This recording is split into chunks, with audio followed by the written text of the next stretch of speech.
No niin, tässä olisi taas ilotulitteiden esittelyä, kuten nyt on parina vuonna ollut tapana tehdä. Ja no tossa nyt näkyy noita kepakoita, mutta noin itse asiassa edellisvuotisia, kun ei oikein noin keppiraketit ole jaksanut kiinnostaa niin paljon. Mutta tähän alkuun mä haluan sanoa kyllä terveisiä.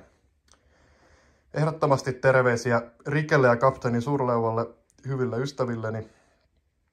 Ja terveisiä byrokratialle, Veikolle, Juhanille ja koko henkilökunnalle. Älyttömän hyvät tuotteet, älyttömän hyvä palvelu, kaikki toimii. Ja sitten terveisiä myös Toivolle ehdottomasti. Ja terveisiä kaikille, jotka tämän videon katsoo, että nyt on niinku hyvät setit meikäläisellä ainakin täällä, vaikka vähän on idea muuttunut. Viime vuonna oli paljon enemmän sytytyslankoja kuin tälle vuotta. Toki täällähän on tää P1-jemma jossain Ekopolissa ja suihkukin näköjään eksynyt mukaan, mutta muuten se on omistettu aika hyvin P1-sille. Tää on tämmöistä vähän jämäosastoa tämä.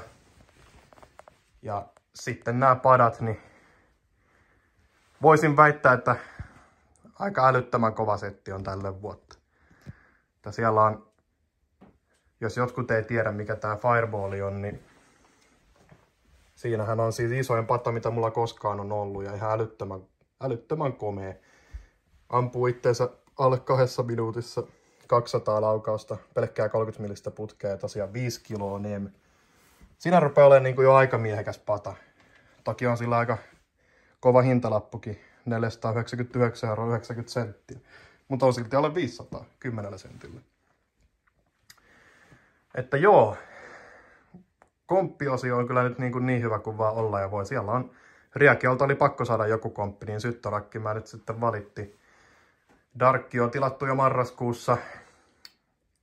Vakunda oli taas tämmönen, tuli niinku viime hetkellä mukaan. Mutta 4 komppia, josta 1 on 5 kilon komppi, niin nyt on niin kuin kova setti. Vaikka tästä huomaa heti, että sytytyslankoja on huomattavasti vähemmän, mutta meikäläistä se ei ainakaan haittaa tässä konkurssissa kyllä yhtään. Että tykkään, että on nyt vähän tämmönen erilainen vuosi, että on panostanut näihin enemmän, isoihin patoihin. Toi on mörköviuhka CLE 70 päättynen, niin toi on ihan järkyttävän hieno. Ja jos mä vähän saan, no en mä kyllä saa sitä mihinkään. Isoa putkea siellä on kuitenkin. Ihan törkeä kova kakku kyllä. Darkin piti alun perin olla se finaalikakku, joka lähtee minuuttia vaille 12 yöllä. Mutta se nyt sitten, kun toi Fireball tuli hommattua, niin jää nyt sitten johonkin muuhun hetkeen siinä uuden vuoden aatossa, että ei välttämättä siihen kello 12 settiin tuu. Ja Vakundakin on nyt vähän kysymysmerkki, että missä kohtaa sen sytyttää. Syttorakki myös. Pyroaddict 2 oli sillain omaa silmää hienompi kuin tuo Pyroaddict 1. Mutta ykkösessä oli vissiin isommat putket, mutta efektit oli semmoista, että mä en niin paljon siitä välittänyt. Mutta kyllähän tässä nyt on ihan älyttömän kova setti, et eihän tästä niinku pääse yli eikä ympäri. Kilosia patoja, mitäs tässä nyt on? YKK 4 ja 4 komppia. Sitten vähän on tätä täytepata puolta Riakeolta ja Ironboxia SR-Pyrolta Hawaii. Se on ollut kerran aikaisemminkin, se on erittäin kova tuote.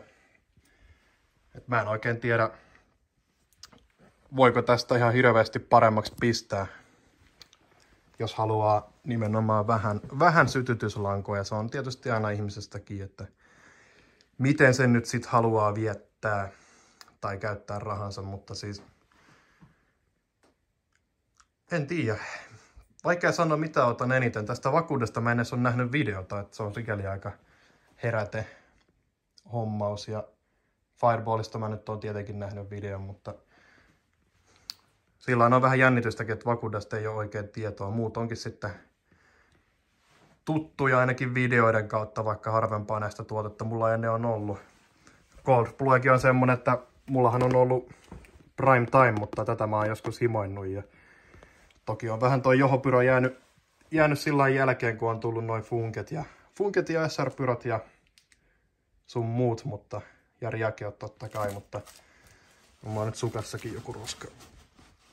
Mutta kyllä niin kuin mun mielestä nämä Johopyron kiloaset on vieläkin kova sana. Ja Primetimea kun en kerennyt saamaan, niin Gold Blue on ihan ehdottomasti hyvä ottaa testiin. Saa vähän testattua noita enemmän kuin pelkästään Primetimen noita Johopuron kilosia.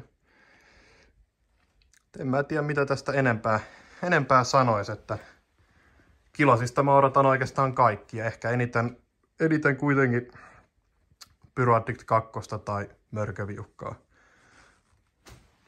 Että kyllä täällä niinku pitäisi ihan hyvin pärjätä ja katsotaan sitten taas mitä ensi vuonna on, mutta muistakaa ampua näitä ilotulitteita turvallisesti, että saadaan ampua näitä myös seuraavina vuonna. Että älkää ampuko ennen uuden vuoden aattoa, joka on itse asiassa jo huomenna, kun mä kuvaan tätä videota. Kello 18 saatte sytyttää ensimmäisen ilotulitteen. Ei me kuitenkaan haluta sitä tilannetta, että ihmiset suuttuu liikaa ja lopulta nämä ilotulitteet kiellettäisiin, mutta toivotaan, että niin ei käy. Ei mitään, hei. Hyvää uutta vuotta kaikille.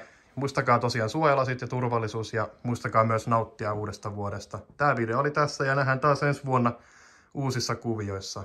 Ei mitään. Kiitos. Moi.